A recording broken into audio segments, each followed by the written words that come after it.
Hello everyone and welcome back to the Great Book of Grudges. My name is Nathan and we're back with another Total War Warhammer video. I've been thinking a lot about Warhammer 3, more specifically the DLC in the future. Yes, it might be too soon to start thinking about DLC, but hear me out as I do have some valid reasoning. Warhammer 3's main DLC priority should, in my opinion, be cross-game DLC. The Warhammer series in Total War has been going on for quite some time now, and we've seen a lot of different races and factions being introduced into the games. Many of which, already established, are big fan favourites for a number of people for a multitude of different reasons. For example, they might have played them on the tabletop, or just love the lore, or other video games based around them. Now, of course, the introduction of the Mortal Empires campaign kept the Game 1 races relevant by having both games merged. This allowed owners of both games to enjoy a much larger map and be able to have a lot more options when it came to races and factions. The thing is, Warhammer 2 was a massive leap forward when compared to Warhammer 1,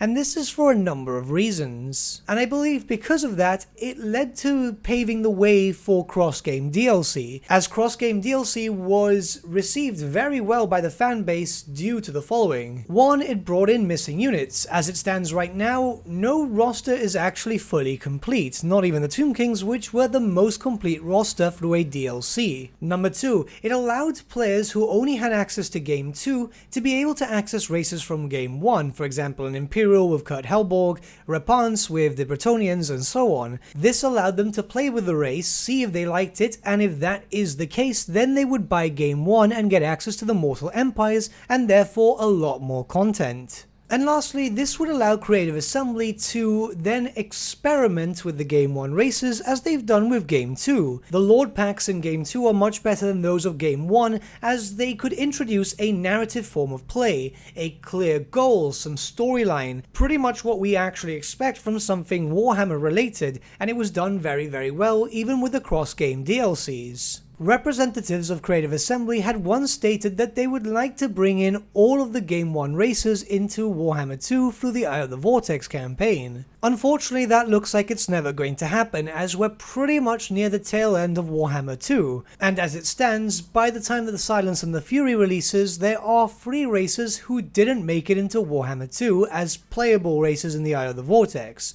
These are the Vampire Counts, which got a rework but no playable Legendary Lord, Norskins, which were billed as the pre-order incentive for Warhammer 2, and, well, they're not playable in the Eye of the Vortex because we all know what happened there, and the Warriors of Chaos, which I'm assuming will be the first race to get a rework in Warhammer 3. Even then, most people will forget about them once they get their hands on demons and monogods. So why the trip down memory lane? Well, the cross-game DLC system was absolutely fantastic. I cannot praise Creative Assembly enough for it, as obviously it gave us reason to play older factions but with a new coat of paint. I think it's safe to say that cross-game DLC will feature in Warhammer 3 as it did Warhammer 2, but I hope it features more, as obviously now you have to take into account all the races in Game 1 and of course the races in Game 2. That's a lot of possible DLC packs which may or may not make it in. We can more or less expect, what, 4-5 years of support when it comes to Warhammer 3? As eventually Creative Assembly will want to move on to another fantasy title, I'm assuming,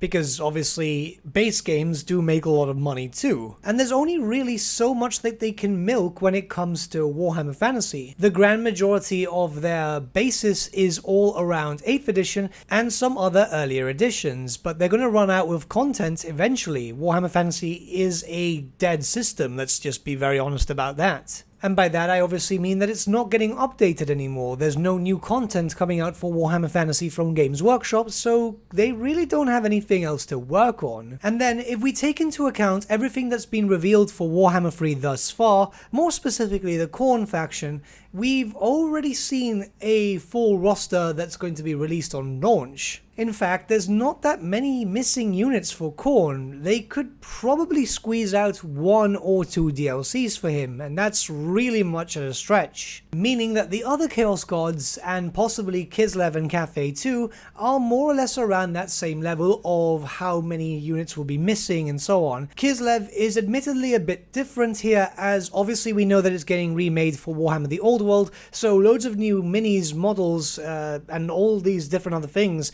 those are to be expected and eventually make their translation into Warhammer 3. We still don't know anything about Cafe, but presumably they're getting done for Warhammer the Old World too. We just have to wait and see, of course. So with the fact that the Monogod factions might not have a lot of stuff missing, it's better if their remaining stuff is put into cross-game DLC rather than making the first few DLC packs just base game versus base game, as yes, it would be quite thematic to have Sinesh versus Khorne or Nurgle versus Tzeentch, but we're going to be seeing a lot of demons, we're going to see a lot of chaos. It's just no point to have that being themed against each other. Instead, Creative Assembly could then focus around other possible storylines and bring those other races into Warhammer 3's main campaign that isn't the Immortal Empires. By doing that, that means that they can finally finish off all the races in the Total War Warhammer series, get the last units in, and get the last possible legendary lords and legendary heroes, if we ever get any more legendary heroes at that point. It just would be a massive shame if when we get to the end of the series that some races might not be complete,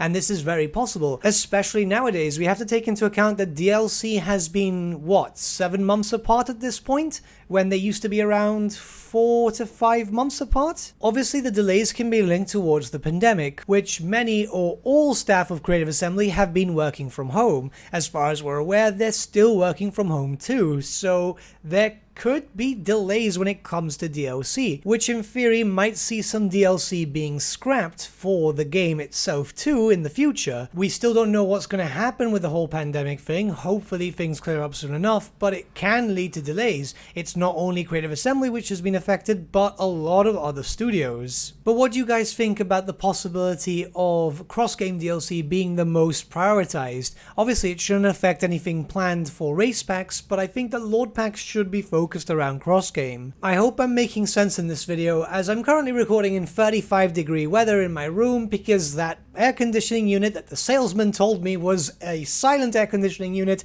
was not as silent as they said. Sorry, I'm getting a little angry there. Anyways, let me know your thoughts in the comments below and let's start a bit of a discussion. But with that, my friends, we've come to the end of our video. Thank you so much for watching. If you did enjoy the video, might I suggest giving the video a like or even subscribing to the channel, as it really does help us out.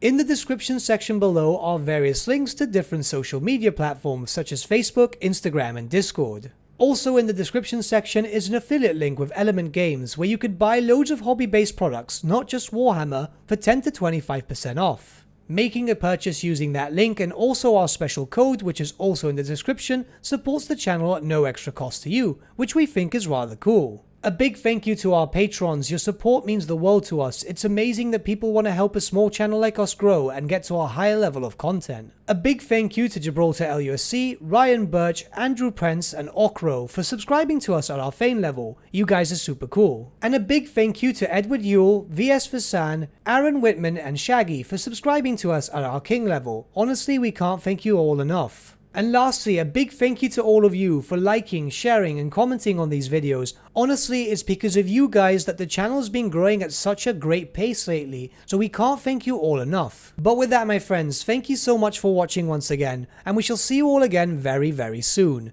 Have a good day.